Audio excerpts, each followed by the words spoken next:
Members of Congress in South Carolina today holding a field hearing into the NLRB's complaint that Boeing is illegally hiring non-union workers at its plant there. South Carolina Governor Nikki Haley going to bat for Boeing.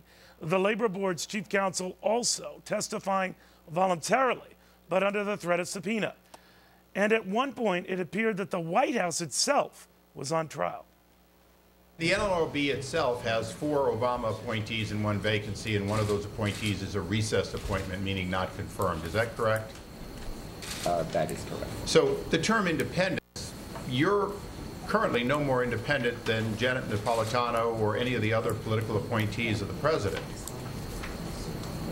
I would respectfully disagree with you. Well, I mean, from a standpoint of you serve at the pleasure of the president, right? Man, this was a hearing we were riveted on in the business group today for good reason. So much at stake.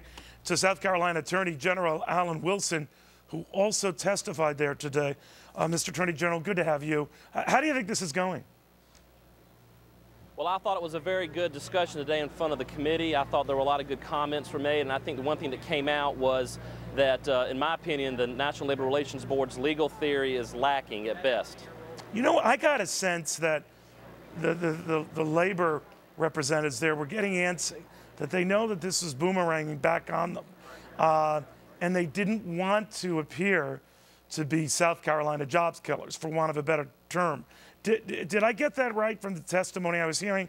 And is it your sense that they were getting a sympathetic response? Well, they had a hard time, from my view, from my vantage point, showing how Boeing could have retaliated against a state that it created 2,000 jobs in, not to mention another 1,000 jobs in South Carolina. It kept going to the motive of why Boeing moved jobs, not to the actual actions that they did. So, I mean, it was a very weak statement on the NLRB's part on why they brought this case to begin with.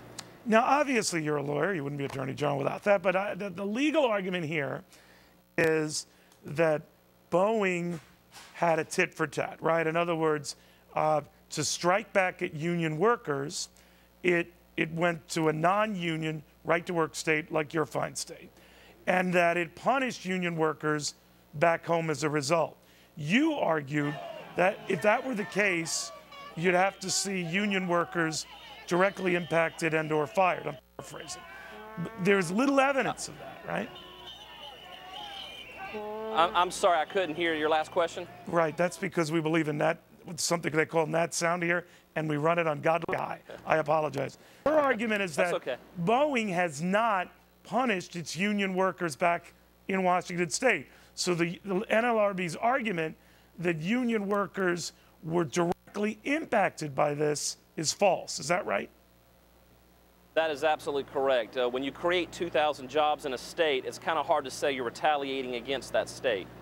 Now they then turn around, sir, and say, longer term, it will be retaliatory against that state, in this case, Washington, because all the expansion will be in states like yours, in non-union states. What do you say to that?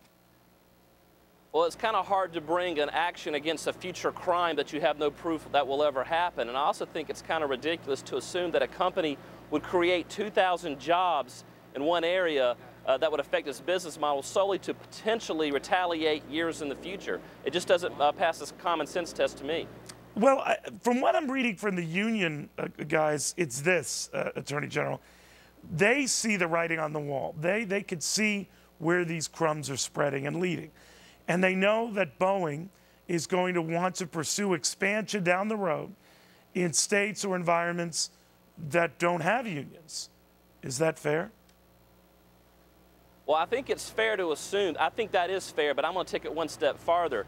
The actions of the National Labor Relations Board and the union itself are going to actually hurt themselves in the long run, because businesses across the country and even across the globe are looking at this and they're thinking to themselves, there is no way I will ever move to a union state and set up shop and try to expand my business there. They simply won't ever go to a union state knowing that this is what they're going to go through. I want to see jobs in union states and to work states alike grow. I love it that Washington State got 2,000 jobs. I hope they get another 2,000 jobs.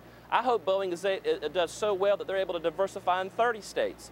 Good for the economy, that's good for jobs, and that's what the bottom line is. It's creating jobs throughout our entire country and not waging regional warfare. Attorney General, a pleasure having you. Thank you very much. Thank you.